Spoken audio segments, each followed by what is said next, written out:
है ना। तो बेसिकली जो पुराना आपका जो स्केड्यूल है ना, जो पुराना जो चीजें छूट गई हैं उनको हम जब आपका फर्स्ट टर्म का आप एग्जाम 11th का एग्जाम देकर के आ रहे होगे, तो आपकी जो छुट्टियां रहेंगी करीब 15-20 दिन 25 दिन की जो भी छुट्टी रहेगी, उस छुट्टी में हम आपका इसको कवर करने की कोशिश करेंगे। बट अभी हम आगे बढ़ेंगे। क्लियर, ये पॉइंट क्लियर है ना। हम पीछे नहीं पढ़ने वाले हैं, हम पीछे नहीं पढ़ने वाले हैं, ठीक है। हाँ ठीक है पीयूष। रुकना, मुझे जरा ये खोलने दो।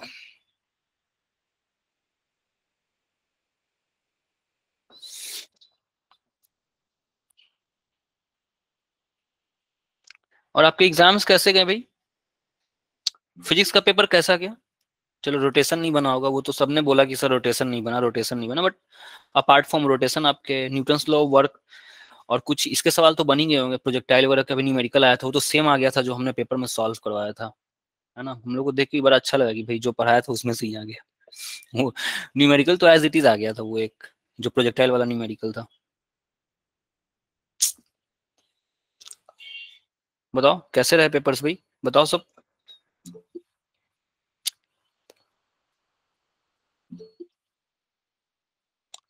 सर आपके कारण पास हो गए। अरे यार लोग।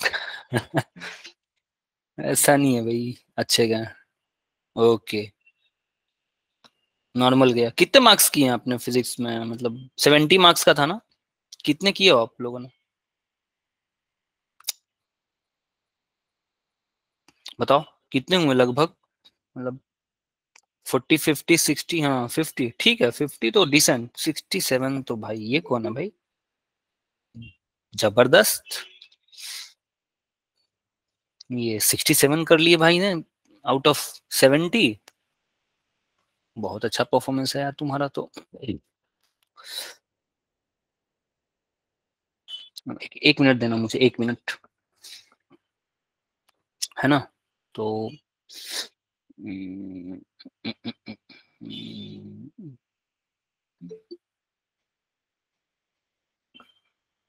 और बताओ भाई, और के एग्जाम्स कैसे गए? 67 में किया था, नंबर नहीं आया उसके।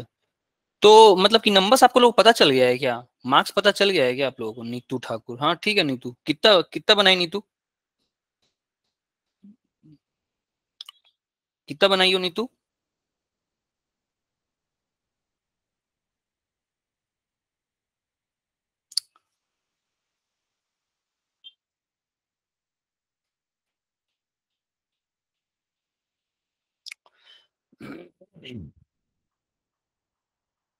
बताओ भाई, कोई कुछ बोल ही नहीं रहा। 35 ठीक है, ठीक है, नो इशूज।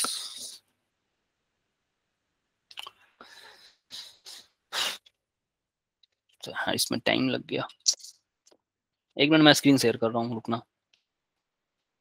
34, ओके। मार्क्स आ चुके हैं क्या आप लोगों के, मार्क्स आ चुके हैं? बताना मुझे, मार्क्स आ गए हैं क्या आप लोगों के? अच्छा पास तो हो जाएंगे, मतलब अभी नंबर्स नहीं आए हैं आप लोगों के? मार्क्स आ गए हैं गणेश? इतनी जल्दी कैसे मार्क्स आ गए हैं भाई? कोई बोल रहा है आ गए हैं, कोई बोल रहा है नहीं है। इतनी जल्दी कैसे मार्क्स आ गए? कॉपी चेक हो गया आप लोगों का? यस सर, मैम ने कॉपी चेक कर दिया। अच्छा, मतलब सारे स्कूल के हो गए होंगे फिर, या फिर जो आप बता रहे हो सिर्फ कुछ स्कूल के, सारे के हो गए? सब तो बोल रहे हैं, कोई एक बोल रहा था नहीं हुआ है, कोई एक बंदा बोल रहा था नहीं हुआ है, बाकी सब तो बोल रहे हैं कि हो गया है। ओके पीयूष, ठीक है, चलो ठीक है। सर नहीं मिले अभी, बट शायद चेक हो गई है कॉपी। ओके ठीक है, ठीक है, ठीक है, चलो। तो आज का हमारा एजेंडा क्या है, हम शुरू के जो आधे घंटे है ना, वो 20-25 मिनट ये हम आपको ये ब्रीफ करने वाले हैं कि भाई आगे हमारे 3 महीने की स्ट्रेटेजी क्या है, 3 महीने हम क्या करने वाले हैं। एंड देन उसके बाद हम अपना जो मूव ऑन करेंगे, जो नया चैप्टर में स्टार्ट करने वाले हैं हम लोग 11th का पार्ट 2 स्टार्ट करने वाले हैं। बी क्लियर, हम पीछे नहीं पढ़ने जा रहे हैं, पीछे का जो भी पढ़ना है वो हम जब आपका मिड टर्म वगैरह खत्म होगा ना, तो उसके बाद जो नया जो आपकी छुट्टियां हो जाएंगी, जब छुट्टियां अनाउंस हो जाएंगी, तो उन छुट्टियों में हम लोग आपका कवर करेंगे, ठीक है। छुट्टियों में हम लोग आपको छुट्टी नहीं देने जा रहे हैं, हमारी क्लासेस लगेगी। बी क्लियर, ठीक है, यही होने वाला है।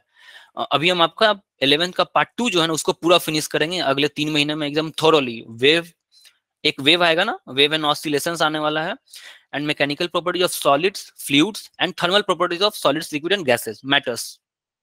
टोटल जो है ना ये 5-6 चैप्टर्स हैं, ये सबको हम फिनिश करेंगे पूरा, एकदम ऐसा फिनिश करना है कि हमें दोबारा ना पढ़ना पड़े, दोबारा हमें रिवाइज करने की जो सिर्फ रिवीजन होगा, दोबारा पढ़ने की जरूरत आपको कभी नहीं पड़ेगी, इतना हम अश्योर कर रहे हैं आपको। ठीक है, सो जितने भी आपके फ्रेंड्स लोग हैं वो छूट गए हैं, उन्हें भी बोलो भाई ज्वाइन करें। ठीक है, क्लासेस वापस से स्टार्ट हो गई है, 3 महीने का हम प्लानिंग आपके साथ लेकर के आए हुए हैं, और 3 महीने में क्या करने वाले हैं, कैसे पढ़ने वाले हैं, स्ट्रक्चर क्या होगा, उसमें हम भी बात करेंगे।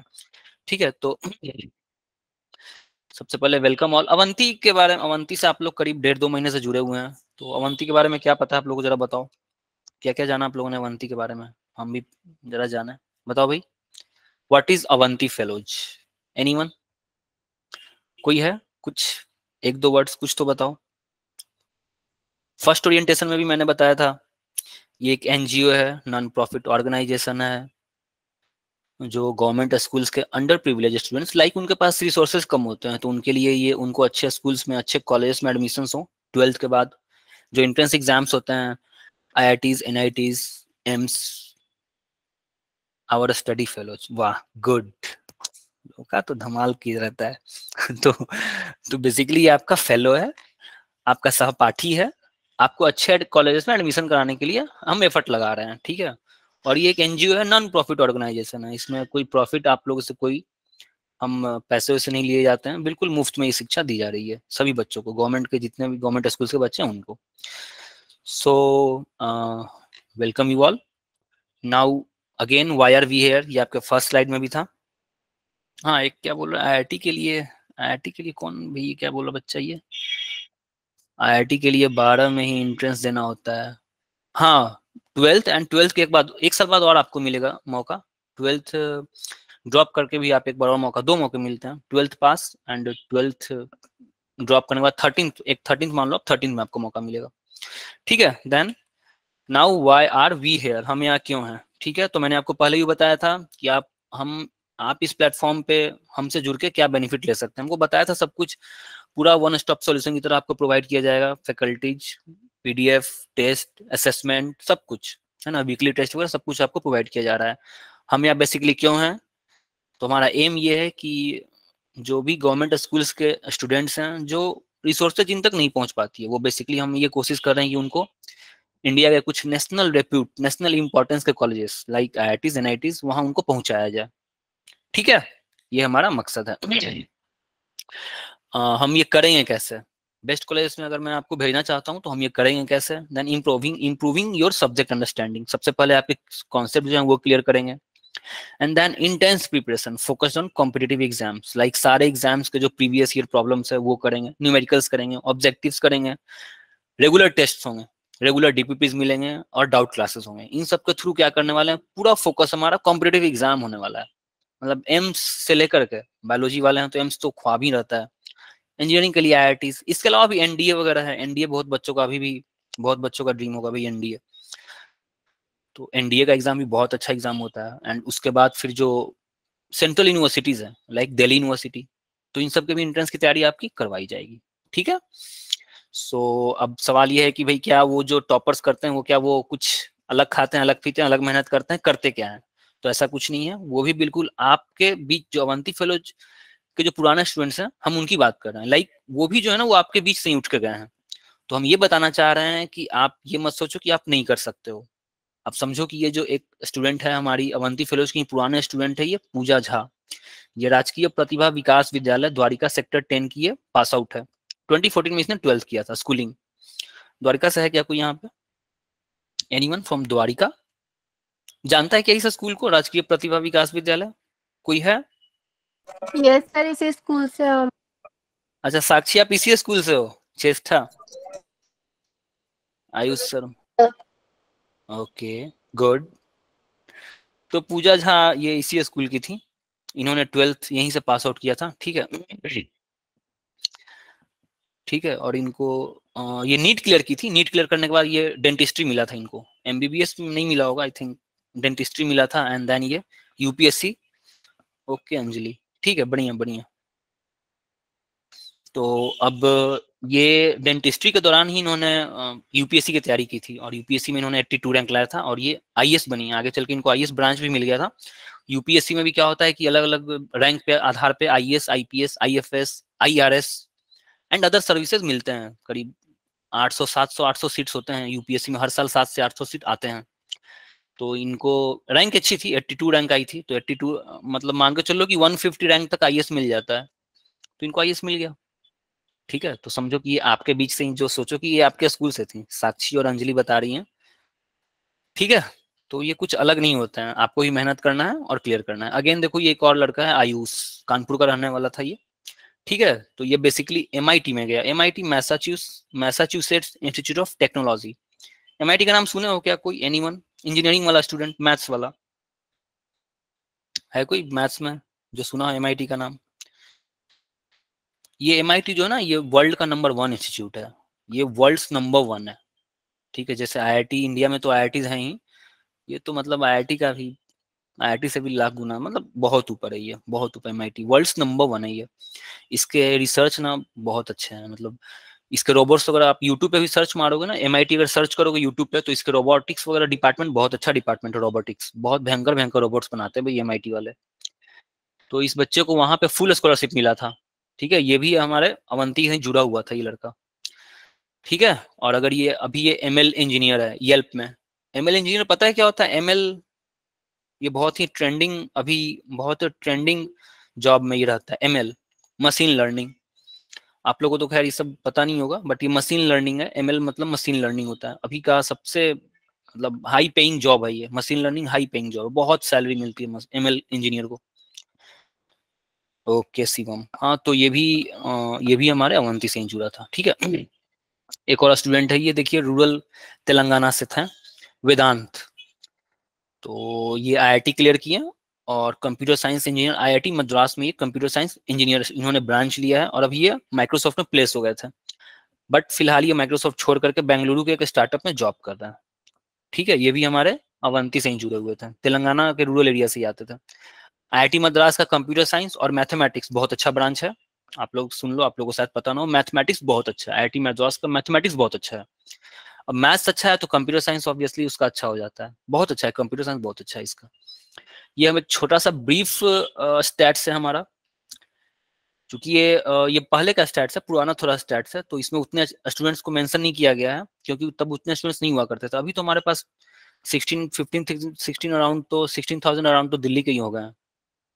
तो देखो कि ये 2500 एनरोल्ड ओवरऑल एनरोल्ड स्टूडेंट थे, 2503 एनरोल्ड थे, जिसमें से 1059 ने एनी नीट जो है ना उसमें अपीयर हुआ था। इतने स्टूडेंट्स 1059 अपीयर हुए थे नीट में, एंड 650 क्वालिफाइड। नीट का ही रिजल्ट है। आईआईटी एडवांस का हमने आपको बताया था कि पुडुचेरी का रिजल्ट बहुत अच्छा आया था। पुडुचेरी का जो रिजल्ट था वो आउट ऑफ 27 स्टूडेंट्स क्लियर किए थे एडवांस। पुडुचेरी का हमने पिछले पिछले बार आपको मेंशन किया था इस चीज को। तो नीट का ये रिजल्ट है, देखो 61% के अप्रॉक्स जो है ना ये हमारा रिजल्ट आया था। तो ये बेहतरीन रिजल्ट है। जब ये रिजल्ट आता है तो हम लोग को भी बड़ा अच्छा लगता है, भी चलो हमारा भी मेहनत, जैसे अभी आप लोग का एग्जाम जो हुआ था ना, हम लोग को बड़ा अच्छा लगा। फिजिक्स वगैरह तो मैं देखा कि एज इट इज कुछ क्वेश्चन आए थे, न्यूमेरिकल आया था, कुछ थ्योरीज आए थे, एज इट इज आ गए थे। प्रोजेक्टाइल वगैरह का तो पूरा का पूरा आया हुआ था। ठीक है, रोटेशन वगैरह तो हमने पढ़ाया ही नहीं था, बट जो प्रोजेक्टाइल मोशन वगैरह से तो बहुत अच्छा पेपर आया था। ठीक है, अभी हम करेंगे कैसे। ठीक है, ये अवंती का था, अवंती के बारे में। अब आप लोग के बारे में, आप लोग का इन्फॉर्मेशन है, ध्यान से सुनिएगा इसको। तो सबसे पहले है कि आप लोगों को, अगर आप लोग को हम पढ़ाना चाहते हैं तो हमें ये पता होना चाहिए कि आप लोग कितने पानी में हैं। ठीक है, कौन कितने पानी में है, हर स्टूडेंट्स की रिक्वायरमेंट अलग अलग हेलो है। हाँ जी, कौन? बोलो सानिया। हाँ सानिया बोलो। सर, हाँ मुझे पूछना था कि अब आप जेई लेवल का प्रिपरेशन शुरू करने वाले हैं। हाँ ठीक है, हाँ सानिया बोलो। हाँ हाँ तो हाँ, यही पूछना था कि अब मतलब आप उसी के बारे में इंफॉर्मेशन दे रहे हैं कि हाँ शुरू हाँ करना है। हाँ, उसी के बारे में इंफॉर्मेशन है। तो कैसे ओके सर, कैसे थैंक यू। हाँ कैसे पढ़ाने वाले हैं, इस पे हम अभी बात करने वाले हैं कि अगले 3 महीने में हम आपको कैसे पढ़ाने वाले हैं, इस पे हम बात करने वाले हैं। वही मैं आपकी समझा रहा हूँ आपको, कि मान लो कि अगर मुझे समझाना है कि भाई मुझे ये पता नहीं है कि बच्चे कितने पानी में हैं, बच्चे क्या पढ़ के आए हुए हैं, तो मुझे ये कैसे पता चलेगा कि भाई किस बच्चे को क्या पढ़ाना है। कोई कॉन्सेप्चुअल वीक है, कॉन्सेप्चुअल स्ट्रांग है, किसी का न्यूमेरिकल अच्छा है, किसी का न्यूमेरिकल वीक है, तो ये हमें कैसे पता चलेगा? मतलब आप आ रहे हो, आप पता नहीं आप कहाँ से आ रहे हो, आप क्या पढ़ के आ रहे हो, मुझे नहीं पता है, लेकिन हमें आपको पढ़ाना है, तो मुझे ये पता होना चाहिए कि भाई आपके पास कितना नॉलेज है, अकॉर्डिंगली हम आपको नॉलेज देंगे। अगर आपकी नॉलेज, आप कहीं 10th भी आपने अच्छी से नहीं की है, 11th में भी आप कहीं कोचिंग वगैरह नहीं किए हो, और आपकी बेसिक कमजोर है, तो फिर कैसे आपको मैं पहचानूंगा कि भाई आपकी बेसिक कमजोर है? आपको एक बेस अच्छा बनाना होगा। और कोई बच्चा है जो कि 10th में भी बहुत अच्छा करके आया है, 11th में भी आते के साथ अच्छा कॉलेज कोचिंग जो भी था वो ज्वाइन कर लिया होगा, तो उसको कैसे आगे बढ़ाना है? ठीक है, तो इसके लिए हम क्या करने जा रहे हैं, एक टेस्ट कंडक्ट करने जा रहे हैं 13 नवंबर को। ठीक है, बहुत ही बेसिक टेस्ट होने वाला है 13 नवंबर को। इसमें सब बच्चों को पार्टिसिपेट करना है, कंपलसरी है ये टेस्ट 13 नवंबर वाला। अब सवाल ये है कि सर 13 अभी तक नवंबर जो को, आपने पढ़ा दिया है उसके रिगार्डिंग ये टेस्ट है? हाँ हाँ, अभी तक जो हमने क्या क्या पढ़ा है, अब तक हमने units dimensions, motion in a straight line, projectile motion Newton's laws. And Newton's law, ये हाँ। 4 टॉपिक हमने पढ़ाया है। ठीक है, तो ये चारों से सिलेबस यही है, ये चारों का सवाल आ रहा है। अब सवाल ये है कि 13 नवंबर को आपके स्कूल में शायद एक और टेस्ट होने वाला है, किसी दूसरी ऑर्गेनाइजेशन ने आपके ऑर्गेनाइज कर रखा है ना? पता है क्या किसी को 13 नवंबर को? Yes sir. कौन बोल रही है? साक्षी? तो शिवा, शिवा में कोचिंग के लिए सीईटी, ग्रेसी, सीईटी, यस यस। हाँ, तो ये हमें अभी पता चला है, हमें ये पता नहीं था, पहले से हमें ये पता नहीं था। ये भी अभी मैं इवनिंग में, मैं 4 बजे वाले बैच को जब मैं ये सब बता रहा था, तो उन्होंने बताया कि सर हमारी तो 13 को ही एक और सीईटी अनाउंस है। तो बेसिकली हम लोग रीस्केड्यूल करने वाले हैं, ये 13 को नहीं होगा। ठीक है, मैंने फिर मैनेजमेंट से बात की थी, तो ये आपका हम लोग जो है ना 13 को नहीं लेंगे। आपका जो स्कूल में जो 13 को होने वाला है वो ऑफलाइन होने वाला है ना? 13 वाला ऑफलाइन है ना, जो सीईटी जो है? हाँ, ऑफलाइन है वो। ठीक है। हम्म। तो बेसिकली हम लोग ये 13 नवंबर का बस ऐसे ही था। हाँ, ये ऑनलाइन होगा, हम लोग जो लेने वाले हैं ऑनलाइन लेने वाले हैं अंजलि। हाँ अंजलि, हम लोग का ये ऑनलाइन होने वाला था, लेकिन 4 बजे वाला बैच में जब मैं ये सब बता रहा था ना, तो उन लोगों ने वो लोग बोलने लगे कि सर कोई और कोचिंग, एक और शायद कोई है ऑर्गेनाइजेशन, वो एग्जाम ले रहा है हमारा। तो फिर मुझे समझ में नहीं आया कि मुझे क्या करना, मुझे पता नहीं था कि 13 को एक और एग्जाम है। बट फिर मैंने अभी मैनेजमेंट से बात की थोड़ी देर पहले, तो उन्होंने बोला है कि हम लोग अपना रीस्केड्यूल कर लेंगे, 13 को अभी एग्जाम शायद ना हो। ठीक है, ऐसा मुझे बताया गया। बट कभी भी हमारा ये बेसिकली कहने का मतलब ये है कि हम फिल्टर आउट करने वाले हैं कि एक एग्जाम लेने वाले हैं, छोटा सा एग्जाम। एग्जाम में क्या सिलेबस होगा, तो फिजिक्स 11th के लिए आपके पास units dimensions, motion in straight line, projectile motion and Newton's laws of motion, ये 4 टॉपिक हैं 11th क्लास से। और 10th क्लास का एक टॉपिक है, नहीं तीनों सब्जेक्ट्स के होंगे, तीनों सब्जेक्ट्स के होंगे 20 क्वेश्चन होंगे। अगर पीसीएम है तो पीसीएम, और पीसीबी है तो पीसीबी, 20 क्वेश्चन होंगे। और ये या तो 1 घंटे का होगा या तो 2 घंटे का होगा, मुझे पता नहीं है, श्योर नहीं हूं मैं। ठीक है, 1 घंटे का भी हो सकता है, 2 घंटे का भी हो सकता है, श्योर नहीं हूँ। और वो ऑनलाइन होगा, कंप्लीटली ऑनलाइन होगा। तो ऐसा नहीं कि आप लोग जाकर के बस वो उसकी तैयारी में अच्छे नहीं लग जाना है, एक बेसिक सा टेस्ट होने वाला है। ठीक है, एक बेसिक सा टेस्ट होने वाला है। सिलेबस की बात करूं तो उसमें 10th का भी सिलेबस आ रहा है, पूरा 10th है आपका। जैसे लाइट, रिफ्लेक्शन एंड लाइट, क्या था 10th में? लाइट था, इलेक्ट्रिसिटी एंड मैग्नेटिज्म था, 2-3 तो टॉपिक्स हैं। तो एक बार इनके थ्रू आप गो थ्रू हो जाना। ठीक है, ये 10th का भी सिलेबस ऐड कर दिया गया, क्योंकि बच्चे कुछ 10th में भी अच्छा करके कर रहे होंगे, तो भाई हमें तो पता चलना चाहिए कि भाई बच्चों ने 10th में मेहनत की थी, तो इसलिए 10th का थोड़ा सा डाल दिया गया सिलेबस। तो एक 10th का ये रहा, फिजिक्स का, केमिस्ट्री का, इसके आप स्क्रीनशॉट ले सकते हो सिलेबस। 10th का बायोलॉजी का भी है, वो तो आपको बायोलॉजी वाली मैम बताएंगी या टीचर्स जो भी होंगे वो बताएंगे। मैथ्स का भी देखो ये सिलेबस है, ये आपके सर बताएंगे। और भी है इसमें, एक और पेज है, 2 पेज है, तो आप इसका स्क्रीनशॉट ले सकते हो। ठीक है, और ये दूसरा पेज है। क्लियर है? यहाँ तक क्लियर है? सिलेबस क्लियर है क्या? सिलेबस क्लियर है ना? फिजिक्स का मैं बात कर रहा हूँ, बाकी का मुझे आइडिया नहीं है। केमिस्ट्री में भी तो 10th और 11th दोनों आ रहा है, मैथ्स में भी आपका 10th और 11th दोनों आ रहा है, बायो में भी आपका 10th और 11th दोनों। 11th में वो टॉपिक्स आ रहे हैं जो हमने आपको पढ़ाया है, पूरा 11th नहीं आ रहा है। ठीक है, पूरा 11th नहीं आ रहा है, 11th में वही टॉपिक्स आ रहे हैं जो हमने आपको पढ़ाया। हम ये, अब हमने पढ़ाया था तो हमें लगा कि भाई आप लोग अच्छा किए हो। ठीक है, और छोटा सा टॉपिक तो है 11th का, फिजिक्स में तो बहुत ही कम है। फिजिक्स में तो हम लोग ये जो motion in a plane, Newton's law, तो बहुत ही छोटा टॉपिक है, इसको आप लोग कर लेना। ठीक है, चलो आगे बढ़ते हैं।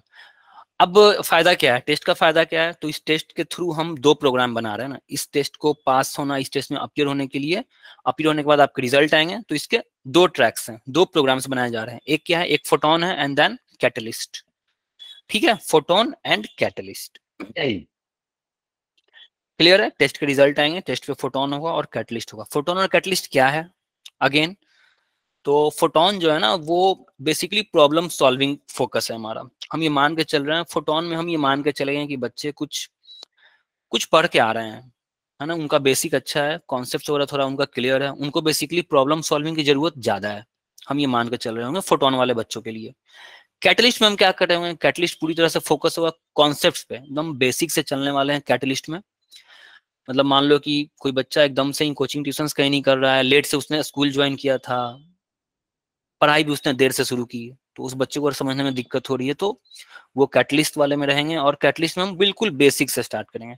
मैं कैटलिस्ट में भी मैं ही पढ़ा रहा हूँ और फोटोन में भी मैं ही पढ़ा रहा हूँ। आई मीन मुझे जो बैचेस मिलेंगे, ऐसा नहीं कि मैं फोटोन के लिए अलग चला गया और मैं कैटलिस्ट के लिए मैं अलग चला गया, ऐसा नहीं है।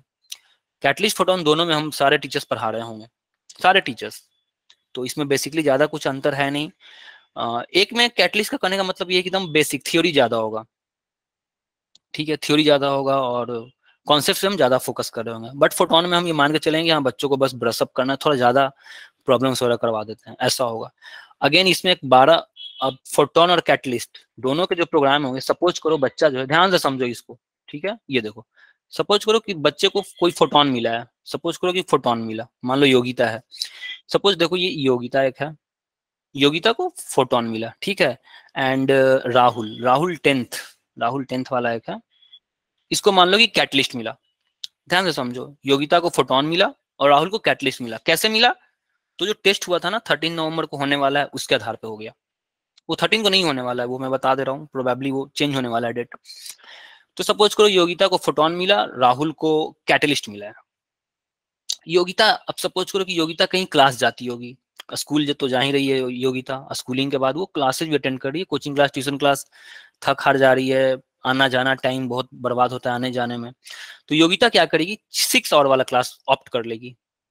योगिता क्या करेगी, 6 आवर क्लास ऑप्ट करेगी। जो अभी तक जो हमारा चल रहा था पिछला 1 महीना, वो 6 आवर चला था, यानी पर डे 6 आवर में क्या होगा, per day 1 class, per day 1 class होगा। अगर योगिता 6 आवर ऑप्ट करेगी तो ये योगिता के हाथ में है ना, योगिता कैसे ऑप्ट करना चाहती है।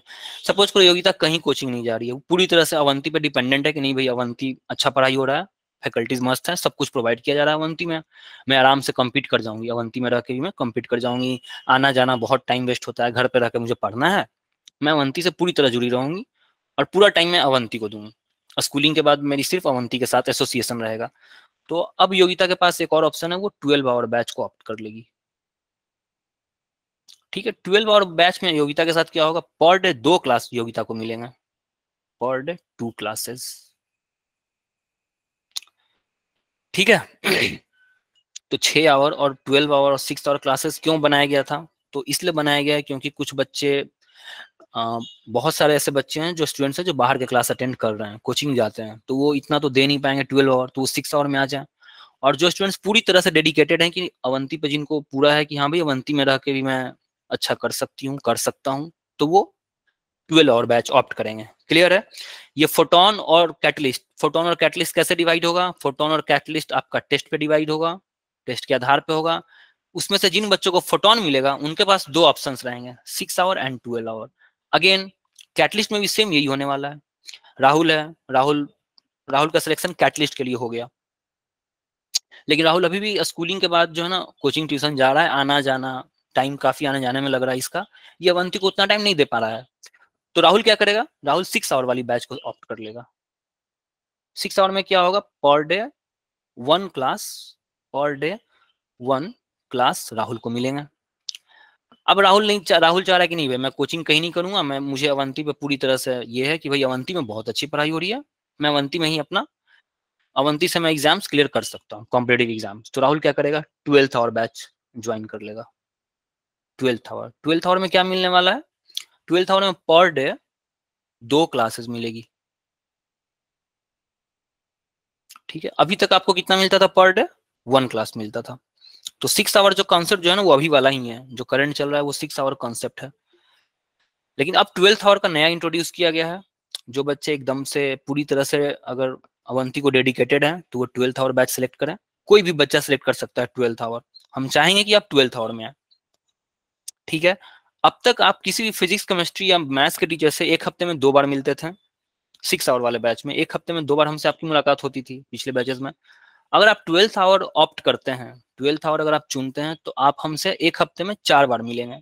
4 क्लासेस आपकी फिजिक्स की लगेगी, 4 क्लासेस केमिस्ट्री की लगेगी एंड 4 क्लासेस मैथ्स या बायो, टोटल 12 क्लासेस। क्लियर है इसमें? Photon, catalyst. फोटोन जिन बच्चों को मिलेगा उनके पास ऑप्शन होगा कि वो 6 घंटे या 12 घंटे आए। कैटलिस्ट भी जिन बच्चों को मिलेगा उनके पास भी ऑप्शन होगा या तो वो 6 घंटे में आए या तो 12 घंटे में आए। 6 घंटे वाले बैचेस उनके लिए हैं जो ट्यूशंस कोचिंग अलग जा रहे हैं और उनके पास टाइम नहीं है। और अगर आपके पास टाइम है तो पूरा 12 घंटे वाले बैच में आओ। 6 घंटे वाले में भी सिलेबस वही पूरा करेंगे, 12 घंटे वाले में भी सिलेबस वही पूरा करेंगे। 6 घंटे वाले में हम लोग थोड़ा प्रॉब्लम्स को कम कर देंगे। बैच सब सिंक्रोनाइज है ना, ये चारों बैचेस सिंक्रोनाइज है, चारों एक साथ चलने वाले हैं। कोई डाउट मत रखना कि किसी में ज्यादा, किसी में कोई बहुत तेज बच्चा आ गया, कोई बहुत कम बच्चा आ गया, ऐसा कुछ नहीं है, ठीक है। 6 घंटे वाले में भी और 12 घंटे वाले में सिलेबस हम पूरा पूरा करेंगे, पूरा सिलेबस हम पढ़ाने वाले हैं।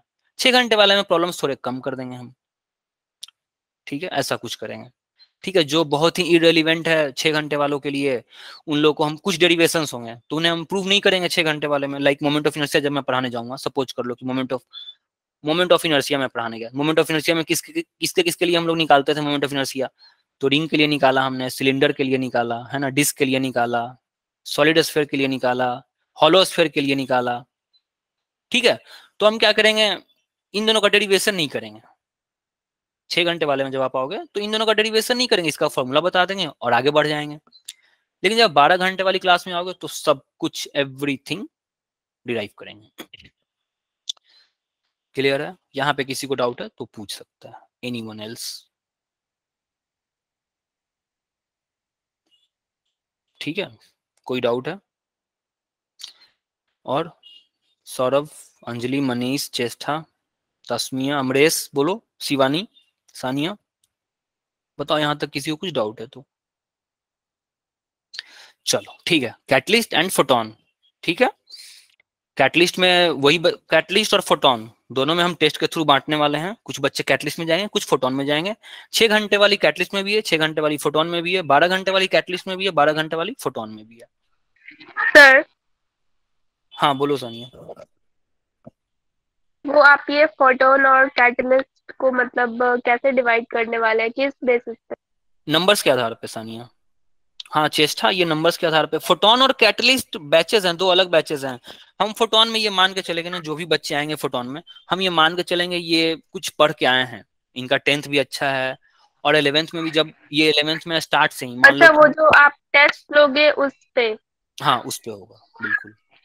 ओके, ठीक है। ठीक है, फोटोन और कैटलिस्ट। कैटलिस्ट में मतलब बेसिक से स्टार्ट करने वाले हैं। हाँ बोलो, कौन बोल रहा है?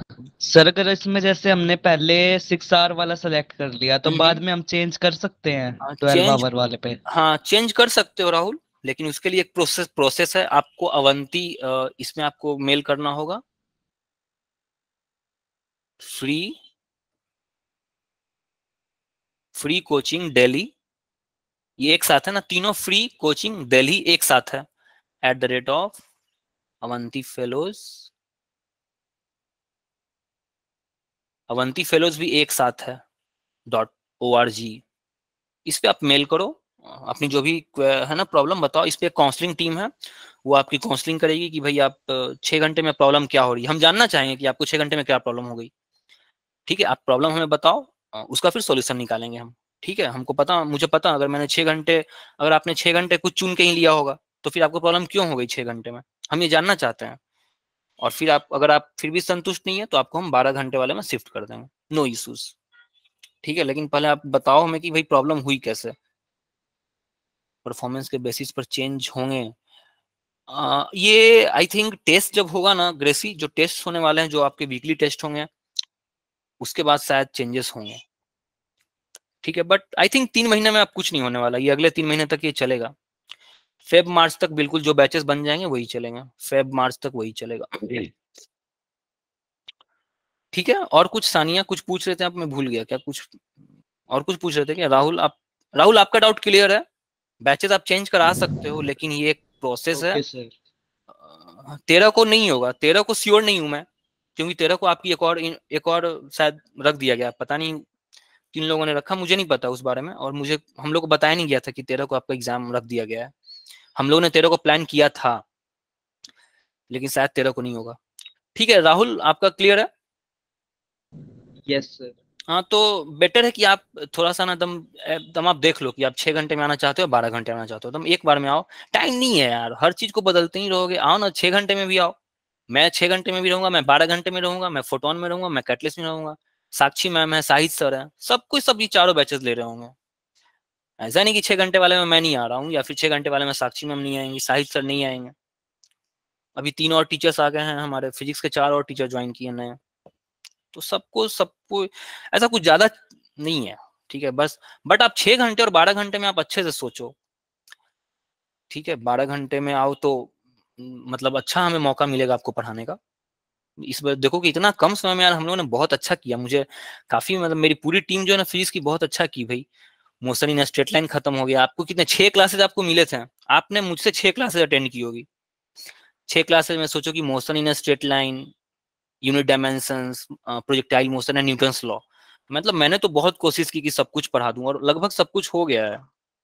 न्यूमेरिकल्स नहीं हुए, बट कॉन्सेप्ट तो मैंने लगभग सारे जो होने थे वो मैंने दिए हैं। सब कुछ मैंने एक्सप्लेन किया, मैंने मैथ्स कितना, तो मैं तो मैथ्स पढ़ाया, मैथ्स भी मैंने काफी कुछ क्लियर किया भाई। सब मेरे ही बैच हो या फिर मेरे स्टूडेंट्स हो, या फिर कोई फर्स्ट टाइम मेरे में आया है, ऐसा कोई है? क्योंकि फर्स्ट टाइमर भी आने वाले थे आज, कुछ नए बच्चे आए हैं, कोई है जो फर्स्ट टाइम आया है? ये एक बंदे, मनीष कुमार। हाँ मनीष, आप फर्स्ट टाइम आए हो क्या? Yes sir. ओके, हाँ तो कुछ स्टूडेंट्स आए हैं जो फर्स्ट टाइम है, देन बाकी तो सबको तो मैं जान रहा हूँ, ये सौरभ वगैरह को तो मैं जान रहा हूँ। ठीक है, क्लियर यहाँ तक? चलो आगे बढ़ते हैं, ठीक है ना? तो फोटोन कैटलिस्ट आप अच्छे से चुनना, आप देखो कि आप 6 घंटे आप दे सकते हो या 12 घंटे दे सकते हो। 12 दे सकते हो तो 12 में आओ, मतलब बहुत अच्छी पढ़ाई चलने वाली है, बहुत अच्छी डीपीपीज, टेस्ट, असेसमेंट्स, डाउट, सब कुछ 12 घंटे में आओ, मैं तो ये कहूंगा। बाकी आप लोग टाइम देख लो, ठीक है? 12 घंटे 6 घंटे समझ में आ गया सबको? 12 घंटे में आप एक टीचर से 4 बार मिलोगे एक सब्जेक्ट के लिए, जो अब तक हमसे आप दो बार मिलते थे एक हफ्ते में। अगर आप 12 घंटे ऑप्ट करोगे तो 4 बार आप मिलोगे, ठीक है? 4 जल्दी सिलेबस भी पूरा होगा, और थॉरो सिलेबस पूरा होगा, जल्दी पूरा होगा, थॉरो पूरा होगा, हम अच्छे से डिटेल में पढ़ेंगे 12 घंटे वाले में, ठीक है? 12 घंटे 6 घंटे मैंने बता दिया। हाँ, अब क्या होने वाला है 12 और 2 साल में हम क्या करने वाले हैं, 11th 12th पूरा, ठीक है? अभी हमने 12 जब आपका बोर्ड का एग्जाम आया तो हमने क्या किया था, हमारी जो रेगुलर क्लासेस थी उसको हमने बंद कर दिया, और आपके हमने प्रीवियस ईयर सॉल्व करवाए, कुछ इंपॉर्टेंट टॉपिक्स आपको बताएं, और सब कुछ अच्छा काम किया है ना? तो हम लोग को बड़ा मतलब एग्जाम के दिन ही कुछ स्टूडेंट्स ने मुझे व्हाट्सएप किया था कि मतलब सर अच्छा गया पेपर, तो बड़ा अच्छा लगा था। ठीक है, पूरा 11th 12th कवरेज किया जाएगा, और जब आपके एग्जाम्स आएंगे तो आपके बोर्ड के एग्जाम्स की भी तैयारी पूरी, कम से कम 2-4, इस बार तो टाइम कम था तो 1-2 पेपर सॉल्व हुए, अगली बार हम लोग को पता होगा ना तो अच्छे से पेपर सॉल्व करेंगे, मतलब 8-10 पेपर सॉल्व करने की कोशिश करेंगे क्लास में। मतलब फिजिक्स के 8 पेपर प्रीवियस ईयर सॉल्व कर दिए, केमिस्ट्री के 8 प्रीवियस ईयर सॉल्व कर दिए, ये सब करने वाले हैं अगली बार से, ठीक है? इस बार तो टाइम ही नहीं मिला था। वीकली टेस्ट होने वाले हैं, ठीक है? संडे को आपका ये टेस्ट के लिए शायद ये रखा गया है, ये पूरा का पूरा टेस्ट के लिए रखा गया। स्टडी मटेरियल सारा पीडीएफ आपको मिलेगा, पीडीएफ मिलेगा, है ना? वो हार्ड कॉपी नहीं मिलने वाला, सॉफ्ट कॉपी सब कुछ मिलेगा। वर्कशीट, डेली प्रॉब्लम सॉल्विंग आपको मिलने वाला है पर डे, जो आपको सॉल्व करना। डाउट सॉल्विंग सेशन हम लोग के लिए एक बफर टाइम रखा गया है कि भाई जैसे लास्ट टाइम 10:15 बजे वाली क्लास थी उसमें डाउट सेशन लिया गया था, याद है आपको? 10-15 में साहिद सर लेते थे फिजिक्स का, ठीक है? तो इस बार भी ऐसा कुछ होने वाला है, 10:15 में एक साहिद सर की क्लास, साहिद सर या कोई भी हम लोग ले लेंगे, लेकिन डाउट सेशन होगा आपका, ठीक है? जितने डाउट्स हैं उतने आप पूछो, एडवांस लेवल से लेकर 0 लेवल जो आपको पूछना है। Support in entrance exam form filling, जो आप एंट्रेंस एग्जाम का फॉर्म भरने वाले हो उसमें भी हमारा सपोर्ट रहेगा कि भाई कैसे भरना है, कोई गलती ना हो आप लोगों से, उसकी भी हम पूरी कोशिश करेंगे। Admission support and counselling, again जब आप फॉर्म फिलअप कर लोगे रिजल्ट आएगा, तो रिजल्ट आने के बाद आपको कौन से कॉलेज में जाने चाहिए, नहीं जाने चाहिए, सब कुछ एवरीथिंग, पूरी डेडिकेटेड टीम है हमारे पास। जो आपको गाइड करेगी। इतना तो मुझे ही पता है। जैसे अभी आईआईटी बॉम्बे जो अभी जो आईआईटी में जो टॉप किया है जो लड़का, आईआईटी बॉम्बे का जो एडवांस का जो टॉप किया, उस लड़के ने, सोचो कि आईआईटी बॉम्बे को उस लड़के ने सिलेक्ट नहीं किया। आप सबको पता होगा आईआईटी बॉम्बे नंबर 1 है, सारे आईआईटी में जो टॉपर्स होते हैं वो आईआईटी बॉम्बे को चले जाते हैं, बट उस लड़के ने आईआईटी बॉम्बे को सिलेक्ट नहीं किया, उसने आईआईएससी बैंगलोर को सिलेक्ट किया। या शिवम सही। तो कितनों को तो यही नहीं पता होता है कि आईआईएससी है क्या। ठीक है, ये लोगों को ना ये पता ही नहीं है आईआईएससी क्या है, आईआईएससी बैंगलोर क्या है। ठीक है, ये लोगों को पता ही नहीं है। तो ये आईआईएससी बैंगलोर जो है ना, ये आईआईटी के भी ऊपर की चीज है। जबरदस्त रिसर्च होता है यहाँ पे, मतलब क्या ही बताइए रिसर्च। अभी इसका रिसर्च जस्ट एक पेपर में आया हुआ था 5-6 दिन पहले। क्या तो शायद जो टेक्नोलॉजी 5G जो जो टेलीकम्युनिकेशन है ना, इसमें इसने कुछ बहुत अच्छा रिसर्च किया है। अभी जस्ट 5 दिन पहले ही पेपर में आया था, मुझे याद नहीं है। तो और वर्ल्ड रैंकिंग में इंडिया में ये सबसे ऊपर आता है, ये आईआईटी के ऊपर जाता है। जब वर्ल्ड रैंकिंग आती है ना, क्यूएस रैंकिंग होती है, एक रैंकिंग होती है क्यूएस रैंकिंग होती है। क्यूएस रैंकिंग में इंडिया में ये नंबर 1 पे आता है, नंबर 1 पे आता है, ये फर्स्ट रैंक होता है। ये आईआईटी से भी ऊपर आता है जब क्यूएस रैंकिंग की बात आती है, जब रिसर्च की बात आती है, जब फैकल्टीज की बात आती है। तो इसके सारे फैकल्टीज कैलिफोर्निया, न्यूयॉर्क और जापान और जर्मनी कहाँ कहाँ के होते हैं, इसके सारे फैकल्टीज। बहुत शानदार कॉलेज है भाई आईआईएससी बैंगलोर, तो ड्रीम है, ड्रीम। हम लोग मास्टर्स के लिए इसको सोचा करते थे। जब आप मास्टर्स करने जाओगे ना, इसके बीटेक के लिए जो ना, ये 180 सीट इसके पास है, 180 सीट्स इसके पास होती हैं। 4 ईयर प्रोग्राम जो चलता है ना बीटेक का। जब आप 12th दोगे ना, तो आप आईआईएससी में 12th देने के बाद भी आप जा सकते हो आईआईएससी में। तो ये सब तो मुझे भी पता है। तो ये सब, इसके लिए भी एक डेडिकेटेड टीम है हमारे पास। आपको हम बताएंगे कि भाई आपको कहाँ जाना चाहिए, जो कॉलेजेस कितने अच्छे हैं, कहाँ अच्छे हैं, सब कुछ आपको बताई जाएगी। ठीक है। हाँ हाँ, बंद हो गया शिवम। इससे भी जाया जाता था, केवीपीवाई से भी वहाँ आईआईएससी में एडमिशन मिलता था। चलो थैंक यू। अब कोई क्वेरी है तो आप पूछ सकते हो, टेस्ट रिगार्डिंग सिलेबस। और अभी से जो भी हम कैटलिस्ट में जो भी हम पढ़ने वाले हैं, कैटलिस्ट हो ये चारों जो 6 आवर 12th आवर, कैटलिस्ट और फोटोन, सभी में हम सिलेबस हमारा पूरा सिंक्रोनाइज होगा, किसी में ज्यादा किसी में कम नहीं होने वाला है। सिलेबस हम एक साथ चलने वाले हैं। और अभी हम 11th क्लास का पार्ट 2 खत्म करने वाले हैं। 11th क्लास का पार्ट 2 खत्म करने वाले हैं। आपका जो छूट गया है 11th क्लास का पार्ट 1 में, जो भी छूटा हुआ है, जब आपकी छुट्टियां होंगी, आईएएससी में जेई मेंस के आधार पे होता है शिवम, जेई मेंस पे होता है। जेई मेंस में अच्छा रैंक लेकर के आओ, टॉप के रैंक लाओगे तो आईएससी बैंगलोर मिल जाएगा। तो मैं ये बता रहा था कि हाँ, तो मैं ये बता रहा था कि जब आपके मिड टर्म्स खत्म होंगे ना, मिड टर्म्स खत्म होंगे, तो उसके बाद जो भी आपकी छुट्टियां होने वाली हैं, स्कूल की तरफ से जो भी छुट्टियां मिलेंगी, हम लोग आपको छुट्टी नहीं देंगे। हमारी क्लासेस उस समय लगेगी और उसमें हम आपका जो भी छूट गया है ना, उसको हम कवर करने की कोशिश करेंगे। क्लियर? कोई डाउट? हम आगे बढ़े, पढ़ाई थोड़ी कर ले, 15 मिनट टाइम है अभी। हाँ, ओपन क्लास होगी, चेष्टा ओपन क्लास वैसे ही होगी, ओपन क्लासेस वैसे ही होंगी। अगर आपकी छूट रही है तो आप ओपन क्लासेस में आओ, आप बिल्कुल वैसे ही, वो अभी भी इंटैक्ट है। हाँ सर, वो एग्जाम से पहले नॉर्मल क्लासेस होंगी या फिर नहीं? मतलब 13 नवंबर के एग्जाम से पहले। हाँ, सारी क्लासेस चल रही है ना। मैं अभी शुरू करने वाला हूँ आपका syllabus, mechanical properties of solid में अभी शुरू करने जा रहा हूँ। अगर आप लोग कोई डाउट नहीं है तो मैं शुरू करूंगा। बताओ और कोई डाउट है तो। Okay sir, thank you. चलो ठीक है। Yes sir, all doubt crystal clear. ठीक है, कोई डाउट है तो आप लोग पूछ सकते हो। फोटोन, कैटलिस्ट सब बराबर बैचेस हैं, ऐसा कुछ नहीं है। 12 घंटे मेरे हिसाब से, आप 12 घंटे में आओ, मस्त प्रॉब्लम सॉल्व करेंगे। देखो, आप जितनी थ्योरीज पढ़ लो, जहां कहीं भी पढ़ लो, आप वीडियोस देख लो, लेक्चर्स देख लो, बहुत सारे यूट्यूब पे लेक्चर्स हैं, मतलब इन्फिनाइट लेक्चर्स हैं। जिंदगी खत्म हो जाएगी ऐसे ऐसे, पता नहीं कितना जिंदगी लेना पड़ेगा। अगर आप सेल्फ स्टडी नहीं कर रहे हो, सेल्फ स्टडी के लिए टाइम नहीं निकाल रहे हो, प्रॉब्लम सॉल्व नहीं कर रहे हो, तो सब कुछ बेईमानी है, कभी रिजल्ट नहीं दोगे आप। तो अगर आप कहीं और कोचिंग कर रहे हो, आपको लग रहा है कि वहां अच्छा पढ़ाई हो रहा है, तो बिल्कुल आप वहां कंटिन्यू करो। सेल्फ स्टडी सबसे इंपॉर्टेंट है, मैं बता रहा हूँ आपको। कोचिंग करना, यहाँ क्लास वहाँ क्लास, यूट्यूब पे लेक्चर्स देखते रहना, घंटों घंटों यूट्यूब पे लेक्चर्स देखते रहना, कुछ काम नहीं देने जा रहा है। नोट्स बनाओ, नोट्स मस्ट है, मस्ट। बिना नोट्स का तो एग्जाम निकलेगा ही नहीं। एकदम भूल जाना इस चीज को, कि अगर कोई नोट्स नहीं बना रहा है, करके लेक्चर बस देखता है कि हाँ मस्त चल रहा है, मजा आ रहा है, समझ में आ रहा है, बट नोट्स नहीं बना रहा है, कभी एग्जाम नहीं निकलेगा, कोई एग्जाम नहीं निकलेगा। ठीक है। तो और नोट्स बनाओ, रिवीजन करो, सेल्फ स्टडी करो। सेल्फ स्टडी के लिए टाइम निकालो डेली। अभी भी आप स्कूलिंग ट्यूशंस के बाद भी आपको कम से कम 5-6 घंटे सेल्फ स्टडी के लिए टाइम निकालने चाहिए। नहीं निकाल रहे हो तो सब कुछ बेकार हो जाएगा। ठीक है, डाउट्स पूछो, प्रॉब्लम्स बनाओ और डाउट्स पूछो, हम लोग हैं। तो ऐसे पढ़ाई करनी है। इसलिए इधर उधर दौड़ धूप कर रहे हो तो उसको ऐसा नहीं कि अब जैसे मैं अगर पढ़ाने जा रहा हूँ ना, अगर हम लोग यहाँ पे मैकेनिकल प्रॉपर्टीज पढ़ाने जा रहे हैं ना, तो भरोसा रखो कि ये तुम्हें कहीं और से पढ़ने की जरूरत नहीं पड़ेगी। तुम्हें इसको दोबारा कोई ऐसा चीज है जो कि तुम्हें समझ में नहीं आया तो वो तुम पूछ सकते हो। अब इसके लिए फिर इसके प्रॉब्लम्स अभी खत्म करेंगे हम। इसके मेडिकल के, इसके जेई के प्रॉब्लम्स अभी सॉल्व करेंगे एकदम राइट नाउ। ये खत्म होगा और इसको सॉल्व करेंगे। सारे प्रीवियस ईयर पेपर सॉल्व कर जाएंगे हम अभी। अगले 5 से 10 दिन में खत्म करेंगे इस टॉपिक को। कुछ भी नहीं छोड़ेंगे हम, एक सिंगल सवाल नहीं छोड़ने वाले हैं हम लोग। ठीक है, लेकिन उसके लिए आपको ये करना है, आपको करना क्या है कि भाई आपको सेल्फ स्टडी करनी है। अब यहाँ क्लास कर लिए हैं, फिर साइकिल लेके उठाए, फिर कहीं और जा रहे हैं कोचिंग करने, तो ये काम मत करो। अगर आपको लग रहा है कि वहां कर रहे हो तो फिर आप 6 घंटे वाली ऑप्ट करो और पढ़ाई करो। ठीक है।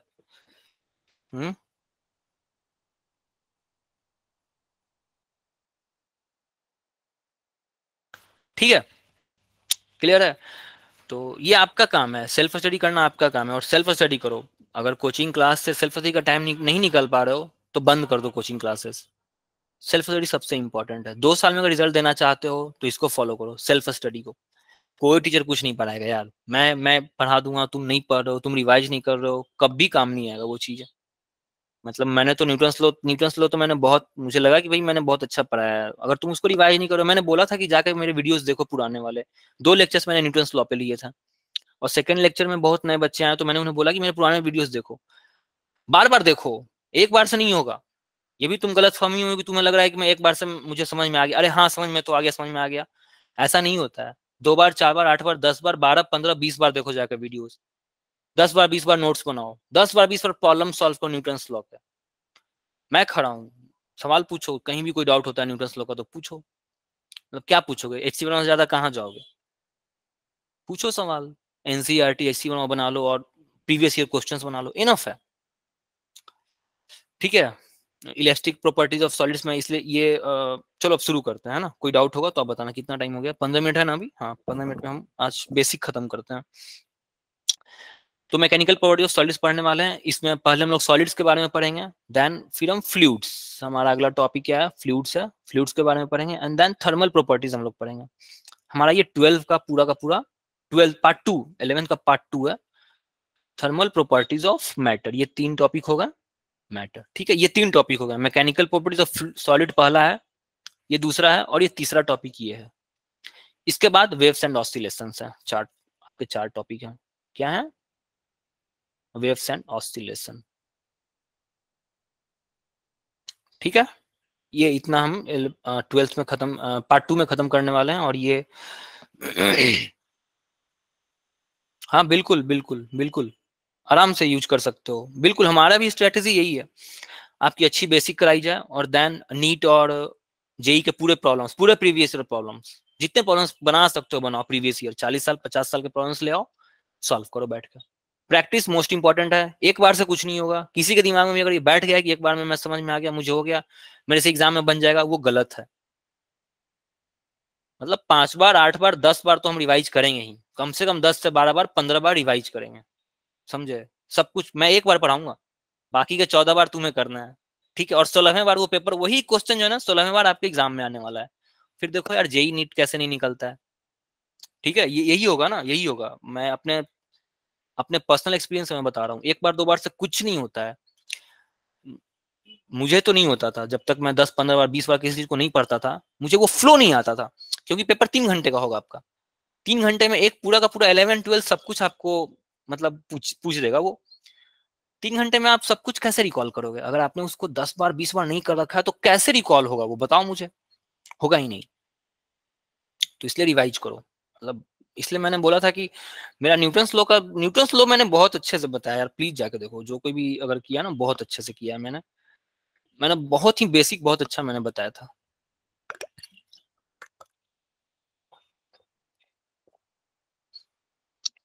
कोई है जो न्यूटन्स लॉ मेरी अटेंड नहीं किया है? यहाँ है कोई ऐसा जिसने न्यूटन लॉ अटेंड नहीं किया था? सबने अटेंड किया है? सौरभ वो पीछे आपके रिकॉर्डिंग्स तो आपके भेजा गया है ना, आपके रिकॉर्डिंग्स आपके वो व्हाट्सएप ग्रुप पे तो भेजा गया होगा।